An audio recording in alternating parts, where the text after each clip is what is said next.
when the Warriors go up by 17 points, you never really feel great about it. Case in point tonight, the Sacramento Kings. When it's the other way around, you feel like the Warriors are never coming back. This is just life as a Golden State Warriors fan. It was actually a very good game if you're neutral. Unfortunately, if you're a Golden State Warriors fan, back to below 500. How did Golden State lose? We're breaking it down. Who can stop Steph Curry?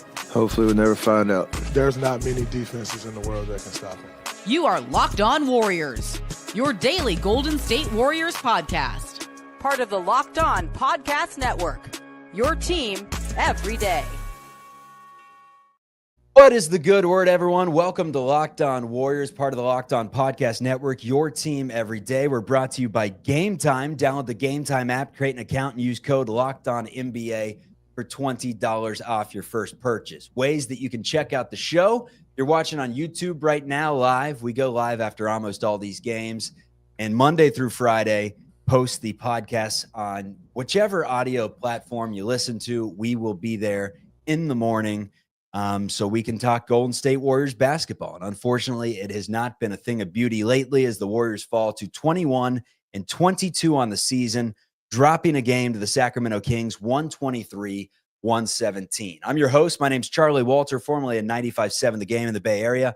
Also covered the team, their title run in 21-22 for CBS News Bay Area. I'm joined today by Matt Kolsky, who covered the team and did a little sports talk hosting for a long time in the Bay Area for 95.7 The Game, as well as KNBR.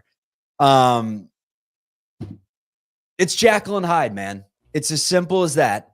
And usually you kind of know, right? Usually it's either the Warriors are shooting 50% from deep, they're rolling, the Sixers game a couple weeks ago, or they're shooting 25% from three and they're getting run off the floor as of late. But today had that mid-November type feeling, that November 23rd type feeling when the season kind of went awry, that San Antonio Spurs, that Brooklyn Nets type feeling where it felt like for 24 minutes, the Warriors were back to playing Golden State basketball. They were whipping the ball around.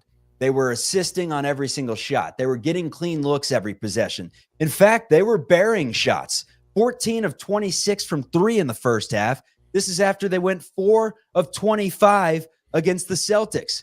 Buddy Hield nails one to end the first half at 65-48. He was stroking. You figure he's going to get to that 18 where the Warriors are 10-0 when he scores 18 in a game. Unfortunately, he finishes with 17 somehow, so that streak is still alive. But in the second half, it was the Kings, it was their zone, it was their pressure, it was Warriors' careless mistakes, as well as the Kings just playing really good defense. DeMar DeRozan dropping in 32, and the Warriors blowing a 17-point lead in a game that you could not lose. It's tough, man. At this point, it just feels like Groundhog's Day. Yeah, so there's a few things. I mean,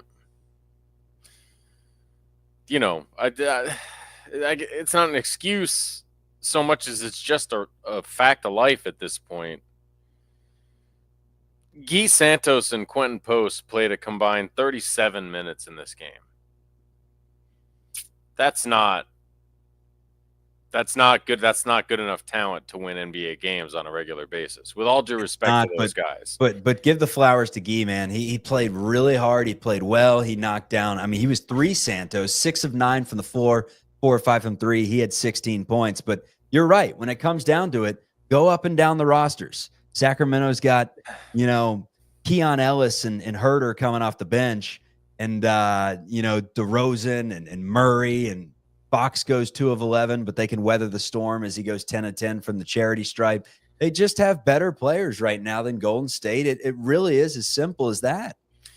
When you're missing 2 of your top 3 or 4 players, it's just hard. And then, on top of that, you're missing guys that might fill in for those guys, right? It's just a bad situation. That being said, this was a winnable game. It was there for them, and what it came down to for me was lousy execution in the third quarter overall, and in those last 5 minutes.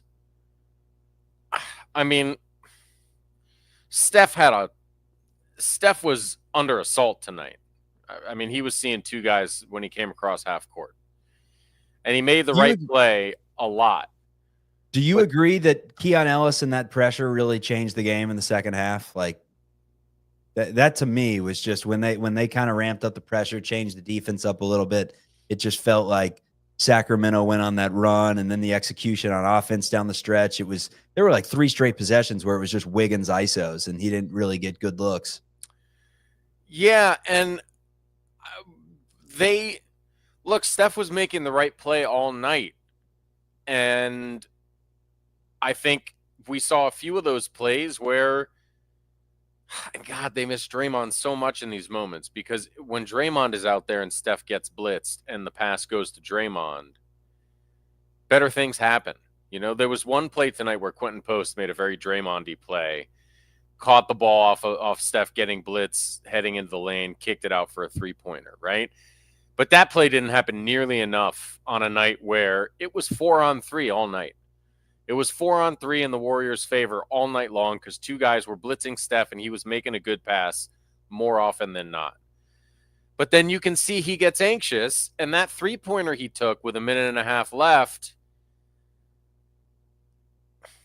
I get why he takes it. I do. And it's a better shot for him than it is for most people.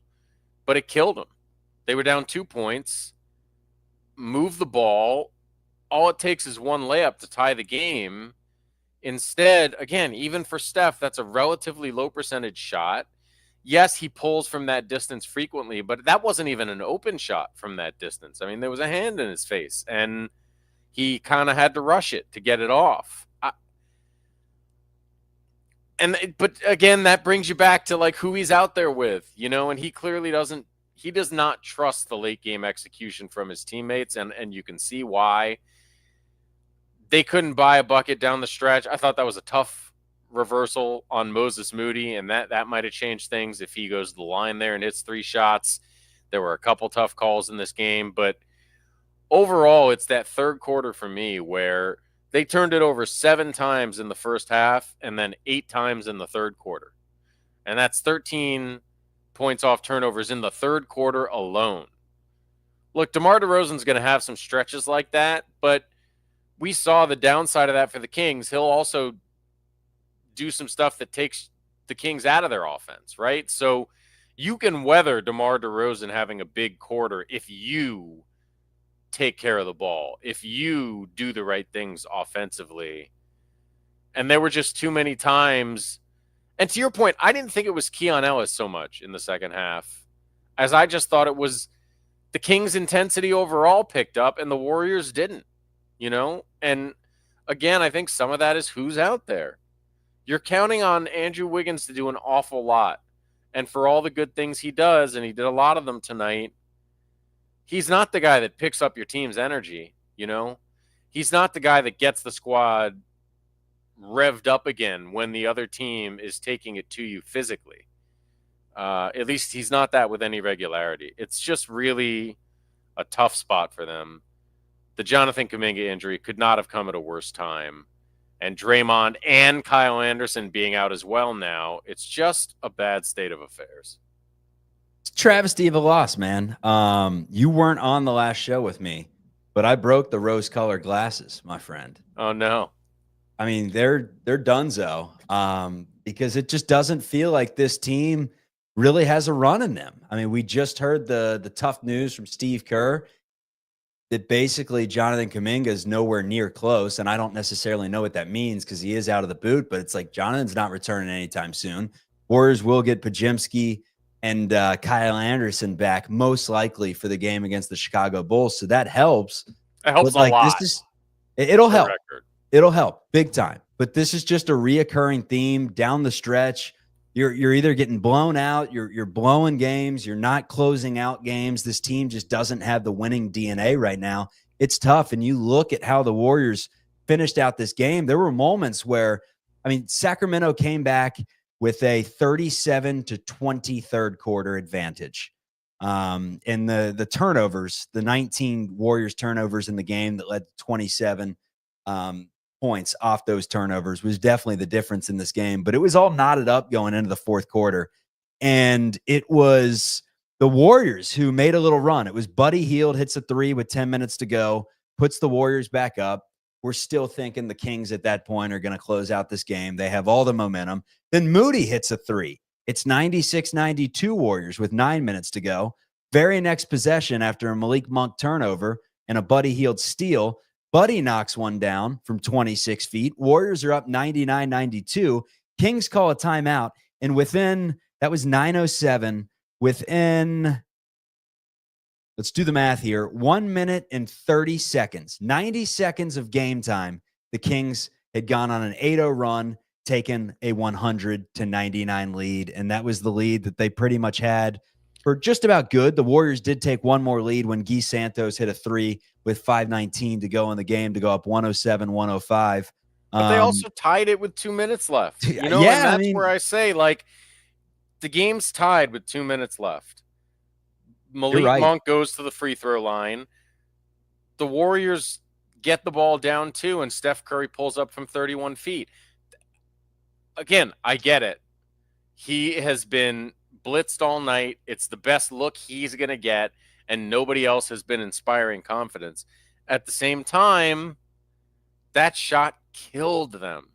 And I believe they can do better. I believe they can do better down the stretch of games, even with this depleted lineup. Now, that said, man, Brandon Pajemski is going to be a sight for sore eyes, even as mediocre as he's been at times this year, because another guy who can be aggressive, another guy who can take the ball into the lane, and even Kyle Anderson, like another ball handler, those guys will make a difference. It doesn't mean anything what Steve Kerr's saying about Kuminga. We haven't even gotten to the date where he's being reevaluated yet. So I don't think we knew he wasn't coming back imminently. But I mean, the thing is, I think we and other people, I haven't braved the comments today yet, but people are saying things like this team doesn't look like they have a run in them, right? And like, the thing is, this team doesn't. Now, does a team with Draymond Green and Jonathan Kuminga have a run in it? It gets less. There first. That's right. They got to get there first, and in order to get there, you got to start winning multiple games in a row because they're behind the eight. No, that's not true though, because the Western Conference is, it's true though. It's statistically true that at some point the Warriors are going to have to string together a multiple game winning streak, because if they go 1 win, 2 losses, 2 wins, 1 loss, and do that the rest of the year, then they're behind the 8 ball and they're not going to make the year. Sure. But the question is, if they're going to be fully healthy a month from now, if they play to where they're still, 1, 2, 3 games within 500, there's no question that this team we're watching for the last week is not capable of making a run. They're not capable of winning 5 out of 7. Like, it's just not realistic. You wish they would win games like tonight, because there's going to be tougher nights in the future when they don't have their full complement of players. The question is, can they steal a few? And look, they're still at home for the next 6 games or something like that. They still have a nice stretch at home. They still have some other teams that are struggling coming into town. Can they play around 500 basketball until they get a fully healthy team on the floor? If they can, I'm not ready to close the door on a run that gets them into the playoffs for real. If they can't, you're right. If they fall 4 or 5 games under 500 in the next couple weeks, that's too much for even a healthy version of this team to dig out of. But, I think Sacramento might have moved into 6th place with that win tonight, and they're 23-20. Like, it's not out of reach yet, because most of the conference is bunched up around the middle. So the frustration becomes biting your nails through ugly performances like this in the hopes that they can scratch and claw their way to the point where they're healthy again and can be a legitimately competitive team. All right, I have a statistic I want to get to that's coming up on Locked On Warriors. It really shows the Warriors' shooting issues, not necessarily the ability to get clean looks, but just the fact that they can't make shots consistently. That's coming up on Locked On Warriors. Forget that. We champs. Why are you starting with that question? We got 4 championships. All right, everyone. Therapy is a game changer. It can help manage stress, improve sleep, and communicate more effectively. But finding the right therapist and fitting sessions into a busy schedule can be a challenge. And that is where TALKSPACE comes in. TALKSPACE, the leading virtual therapy provider, makes getting the help you need easy, accessible, and affordable. TALKSPACE is covered by many insurance plans. And for most insured members, there's a $0 copay. It's never been easier to prioritize mental health. And with TALKSPACE, signing up is simple. You match with a licensed therapist who fits your needs, usually within 48 hours, and it is convenient. You can do it from your home. As a listener of this podcast, you will get $80 off your first month with TALKSPACE when you go to TalkSpace.com/LockedOnNBA and enter promo code SPACE80 to match with a licensed therapist today. Go to TalkSpace.com/LockedOnNBA and enter promo code SPACE80 to get $80 off your first month. Show support for the show. That's TalkSpace.com/LockedOnNBA with that promo code SPACE80. Back to the show. Who cares how I feel? It's about winning basketball games. Shorthanded Warriors once again lose, this time to the Sacramento Kings, 123-117. First half, Warriors hit 19 threes. They hit 19 threes, and the ball movement, excuse me, they hit 14 threes in the first half. They go 14 of 26. It was a thing of beauty. 19 assists on 23 made buckets. 6 guys made a three in the first 15 minutes of the game. It was just one of those half where the Warriors were swinging it around. They were getting everyone involved. 30-6, they had the lead in bench points. They had 41 points in the second quarter. They had the play of the day where Steph Curry had an unreal ISO take. It was a floater off a spin, then a little Euro step, floated it up and in. It was beautiful. Steph had a nice first half with 12 points, 7 assists, and 0 turnovers. They didn't settle. They got good looks. And that is why the shooting from this team doesn't really make any sense, because the second half, it seemed like they, at least, especially from three-point land, went a little quiet for moments there in the second half. But the shooting doesn't make any sense because the Dubs are top 5 in overall shot quality, but they're bottom 5 in shot making. So per the metrics right there, the motion offense still works, contrary to some popular belief on the internet. It is generating some decent looks. The people on this team just can't put the ball in the hoop consistently. Why is it always like this, Kolsky? It's not always like this. I think, it feels like this more often than not lately. Well, yes, lately. Well, but think about what you just said. But lately being a month and a half at this point, which is a large sample size of the season. In fact, it's a larger sample size than the moments of the year where Golden State was putting it in consistently. But ask yourself who the guys are that are shooting those shots. And I mean, at the end of the day, sure, Draymond's knocking down threes, specifically in the first quarter. Kuminga, I guess, overall field goal percentage, yes, he's helping you there, but three-point percentage, not necessarily. Pajemski couldn't hit the broadside of a barn. Anderson's not a three-point shooter. So technically speaking, you have most of your shooters intact right now. I mean, I guess I would argue you actually you don't have very many proven shooters on this team at all. None of those. First of all, Kyle Anderson Kyle Anderson and Brandon Pajemski are 2 of the main culprits in missing good looks in terms of wide open threes. Dennis Schroeder's been terrible shooting the three-pointer since he got here, even though he was having a career season shooting it in Brooklyn. Lindy Waters, who we know is a capable shooter, has largely had a mediocre year shooting the three. We know the story of Buddy Hield for the most part since the first month of the season. That's why you're getting good looks, and missing them is because Steph Curry's on the team. They're double and triple teaming him. Other guys are getting open looks, but they're not necessarily guys that you want to be shooting a bunch of threes. And I think, that's what we saw, part of what we saw anyway in the third quarter. I mean, tonight really for me is the turnovers. If they don't kick the ball all over the place in the third quarter, I think they win this game. But in terms of generally the three-point shooting, that's why I think so many people, both of us included, are talking about there has to be some intention to not just settling for three-pointers all the time. Even if they do seem like relatively good shots a lot of the time, they're getting in this zone where it's the only answer. And so when they hit a stretch where the three isn't falling, they just keep shooting it and missing it instead of changing the approach. There has not been enough change of approach for the Warriors offense because, actually, Moses Moody, for the most part, has been a good three-point shooter, but he's also pretty good attacking the basket off of a closeout, right? Like, Kyle Anderson doesn't shoot the three, but he can get into the lane with his slow-mo stuff and do some things and make smart passes. Same goes for Prizepicks.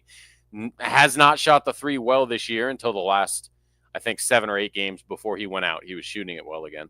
But he's a guy who can get into the paint and make things happen. Kuminga, again, not a terrible three-point shooter, but surely you'd rather have him attacking the rim. And it seems almost like the moments when people attack the rim for this year's Warrior team are random.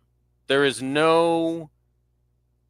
never a broad intention that you can see for the team to really be attacking the basket. And I think sometimes there just has to be a recognition that we don't have the horses to shoot 53s every night and have that come out roses. I don't know what else to say, but there's also part of me that thinks all of this stuff is deck chairs on the Titanic. And until Draymond and Kuminga are back, you're just holding on for dear life, hoping that you don't slip too far out of it. It's interesting because I had Devone on the other day. He had a completely different take than you. He said, Draymond, Kuminga, bring them all back. Hell, at this point, retrade Schroeder for DeAnthony Melton, somehow rehab him to the point where he is back on the floor, and it doesn't matter with this team. It doesn't matter if they go get Vooch. It doesn't matter how many deck chairs they reshuffle, healthy or not.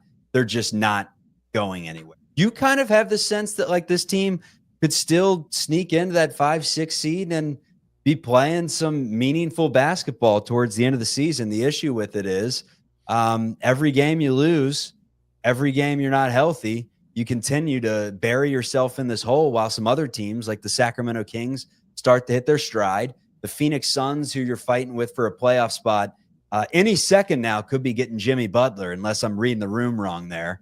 That looks like it could potentially be happening. That is the big time rumor right now. You gave me a look. You winced. Well, they want him, and I think he would like to be there, and he's certainly making a nuisance of himself, but I don't know that the Heat are going to participate in that so readily, so we'll see. Thoughts on Dennis? Also, by the way, are we sure Jimmy Butler fixes everything in Phoenix? But I think my bigger quibble with Devone, and I guess it sounds like you as well, is like, it depends what we're talking about. Right? If the question is, are the Warriors getting in the title hunt this year? I mean, that's realistically no. It was always a long shot and things had to go really right. And obviously things have not gone really right over the course of the season in a variety of ways. In terms of being competitive and worth watching and participating in the playoffs, I think to say that ship has totally sailed is to ignore the state of the rest of the NBA. Because it's very easy right now to look at the Warriors and say what they're doing day in, day out over the last couple of weeks is not going to get it done. Sure, any idiot can see that. But what the Mavericks have been doing over the last 2 weeks isn't going to get it done either. And what the Kings have been doing until Doug Christie got here is not going to get it done. What the Clippers have been doing over the last couple weeks is not going to get it done. All these teams are ahead of the Warriors, right? The Suns are the Mavericks are 3-7 in their last 10 right now. Clippers were hot, man. They had a 4-game winning streak the other day. Yeah, but they're 5-5 in their last 10. Watch the Clippers take on the Lakers Thunder in the Western Conference Finals somehow, some way. Like, that's a team that no one's talking about, and they're just playing pretty good basketball. Well, the thing is, you're not wrong, because if Kawhi is fully healthy and they're playing their best, they could, in the same way that it might be Houston or Memphis or Denver or the Mavericks or the T-Wolves, right? Like, it's not crazy. The one team that we're pretty sure is going to be there is the Thunder, if we're looking at the Western Conference. But, like, nobody else. First of all, it's a 7-game gap between the Thunder and the rest of the conference. Second of all, like, would it shock you if Houston had one injury and spilled down the standings, or Memphis or Denver? Like, everybody's an injury or two away, and none of these teams have really established themselves as head and shoulders above the rest other than OKC. So if the Warriors keep playing like this, quite obviously they're done for. They're going to be in the lottery. If they get healthy, to think that in this Western Conference they couldn't certainly scratch themselves into the play-in, but even into a 6th seed potentially, I don't know. I just think you're not watching the rest of the NBA very closely. Like, it's easy to watch the Warriors and get depressed. They've looked depressing. But the rest of the NBA has got a lot of depressing stuff going on as well. There's weird stuff happening. Luka's out. You know what I mean? And if Luka's out, there go the Mavericks. So it's just, can you get healthy? That's the main question. And it sucks because you just got to wait. You can't really get mad at anyone. You just got to sit around and wait for them to get healthy and cross your fingers that they're still 2 games out of the 6th seed when that happens. Because right now, that's what they are. 2 games out of the 6th seed. You also have to sneak out these games where you're up by 17 points. I know it's on the road. I know it's against a team right now that is superior to you. But at the same time, you just got to find a way to close out this game. When Wiggins hit that 3 with 3 minutes left, they had the lead. I mean, you mentioned it. They had the lead. Warriors did until like 2 minutes left in the game, and they did not find a way to close this out. Kevon Looney, add him to the injury list. He left the game after only playing 9 minutes. Box score looks as such. Andrew Wiggins led the Warriors with 25 points on 8 of 20 shooting, 5 of 11 from 3. Curry had 14. Buddy Hield had 17. Peyton had 8. Lindy had 3. 11 and 8 for Trace Jackson Davis, 16 points, 5 rebounds, 2 assists for Guy Santos. We'll get into his play in just a minute. Quentin Post had 5 points in 15 minutes. 15 minutes from Quentin Post. Dennis had 21 minutes and only scored 7 points in the game, and Moses Moody had 11 points. I want to ask you about Dennis, what he's meant to this Warriors team and where the experiment has not really tied together when it comes to bringing Dennis Schroeder to the mix. That's coming up on Locked On Warriors. Who can stop Steph Curry? Hopefully we'll never find out. Unfortunately, I say it every show. I'm going to have to change that because what's stopping Steph Curry right now is having a roster of guys that haven't played significant minutes in their NBA career. But I do love going to live sporting events, win or lose. It's a good time. Have a few cocktails. There's good food there, good friends, and it's community. Everyone is cheering on the same thing. Everyone's cheering on the same thing. Sports, music, theater, comedy, any live event I'm a fan of, and Gametime has made it easier with Gametime picks. Take the guesswork out of buying tickets with Gametime. The app has all-in-one pricing that shows the total cost up front, and there's no surprise fees at checkout. So download the Gametime app, create an account, and use code LOCKEDONNBA for $20 off your first purchase. Tickets get cheaper the closer you get to Gametime. Terms apply. Again, create an account, redeem code LOCKEDONNBA for $20 off. Download Gametime. What time is it? It is game time. I am a Golden State Warrior trying to win another championship. That's what Draymond Green is trying to do, win another championship. Unfortunately, his talent's not helping out the Warriors right now as he once again misses time for the Golden State Warriors. It's been spin the roulette wheel all season long, dating back to Pajimski's broken nose and nose contusion, and dating back to Melton missing some games before he was out for the season. And then Moody's had knee issues, and Kuminga's been hurt with the ankle, and Curry's been in and out. Wiggins has missed some time. It is interesting that the only player that's been fully durable this entire season is Buddy Hield. And we knew it going into the year, right?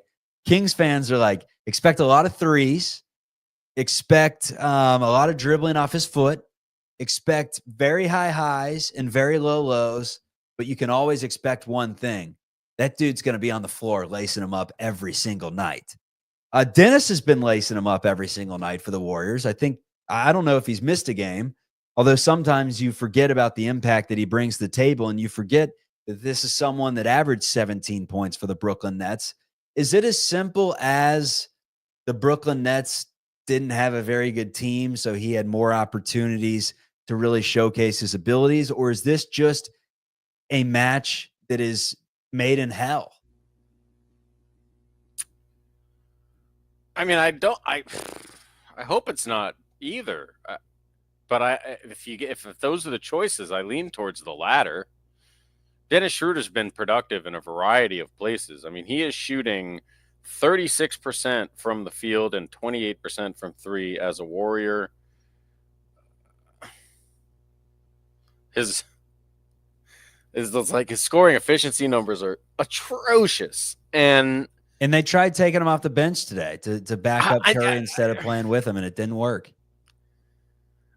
I got to say, I hated that decision. Just hated it. I thought he finally started to look comfortable the last few games, and then you bring him off the bench. Turned it over 5 times today. He was one of the main was a mess culprits, tonight. The main culprit. I mean, he was an absolute mess tonight, and the shot looks bad. Like when he shoot, and almost everything he does comes off of isolation. Like it's really been ugly, and I think some of that is, tough spot, traded midseason, leave your family in Brooklyn, that sort of stuff. Some of it is there, he's not a natural fit for what Steve Kerr generally wants to do with a motion offense.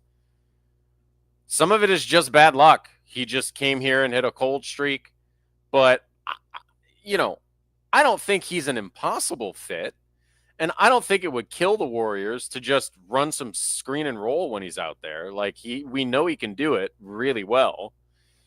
Steve Kerr did just apparently say in postgame he intends to get Quentin Post out there more. And I'll tell you what, I didn't hate what that guy did tonight. And there's somebody who maybe at least brings a new dimension to what you can do offensively. So he opens up the floor a little bit, I thought. Yeah. I thought there were some moments early where the game definitely looked fast for him. Like there was a second ball half, zipped he was into much him and better. he wasn't expecting it. But just because the game looked fast didn't mean that he played bad. He played fine. I thought he got more comfortable over the course of the game. I thought he got more comfortable. Yeah. I thought he started to look like, all right, it's basketball. I know what I'm doing out here. He is bigger than I thought. Thickness.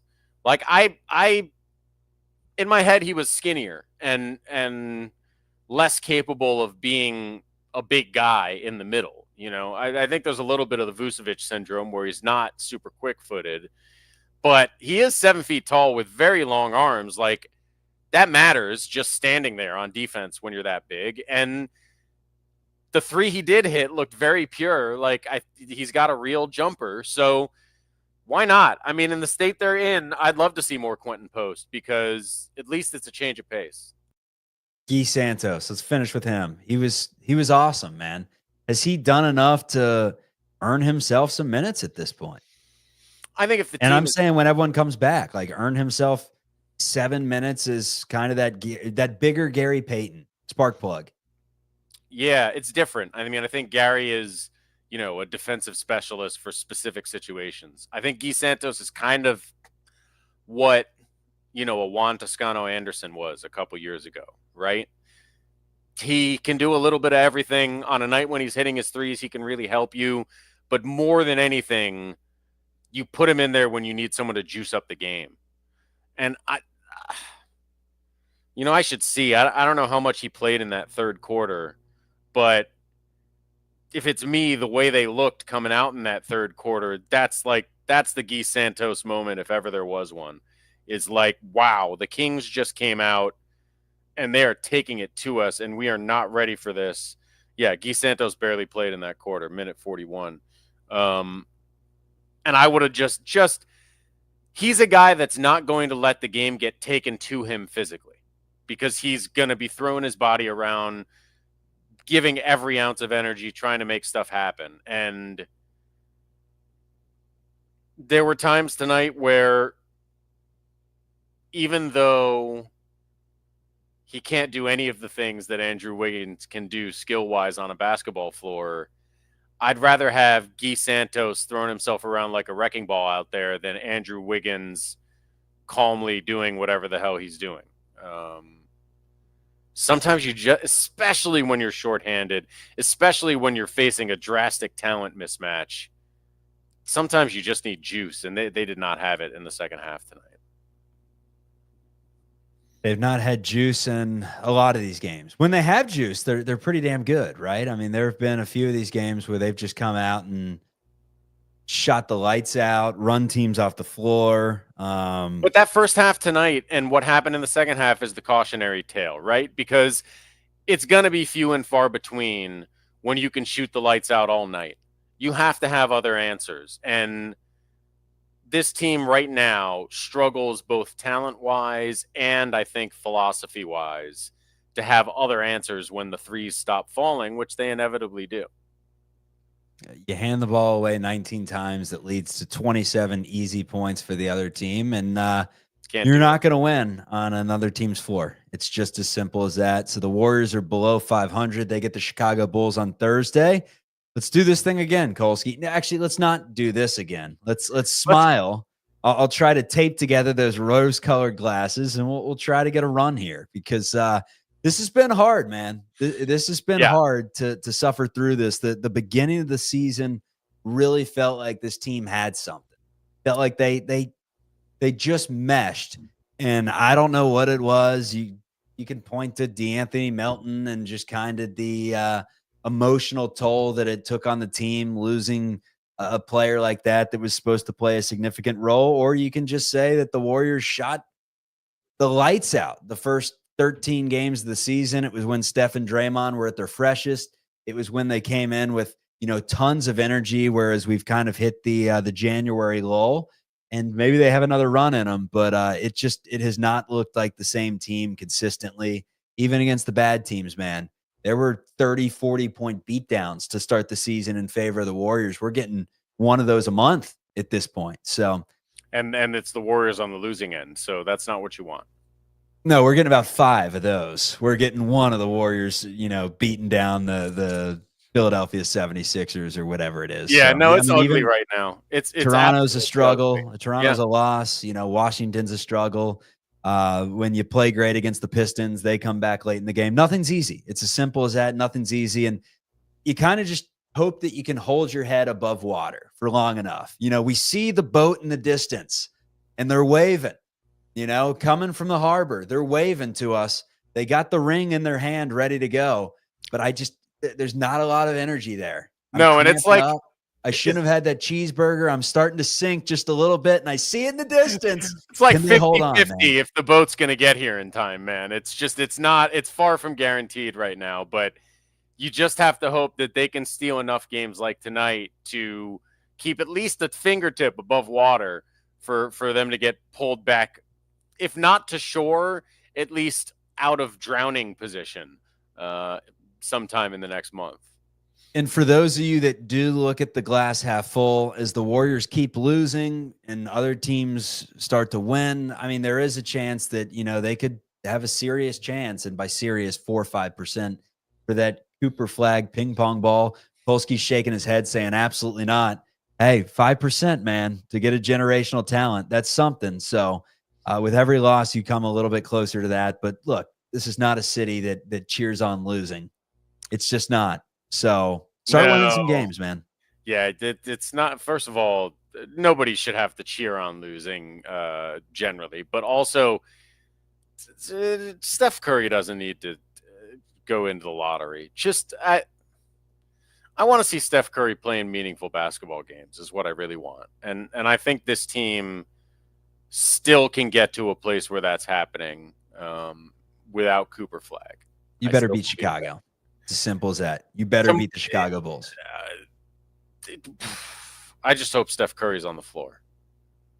Back-to-back. He hasn't played in the back-to-back in quite some time. Yeah, we'll Locked On Warriors. We're free and available wherever you get your audio podcast. If you're watching us right now on YouTube and you stuck around until the end, hit that like. It's free. It pops this thing out in the algorithm to other Warriors fans. We very much appreciate it. A final word from you, Kolsky. That sucked. I hope it's better tomorrow. That did suck. See you, everyone.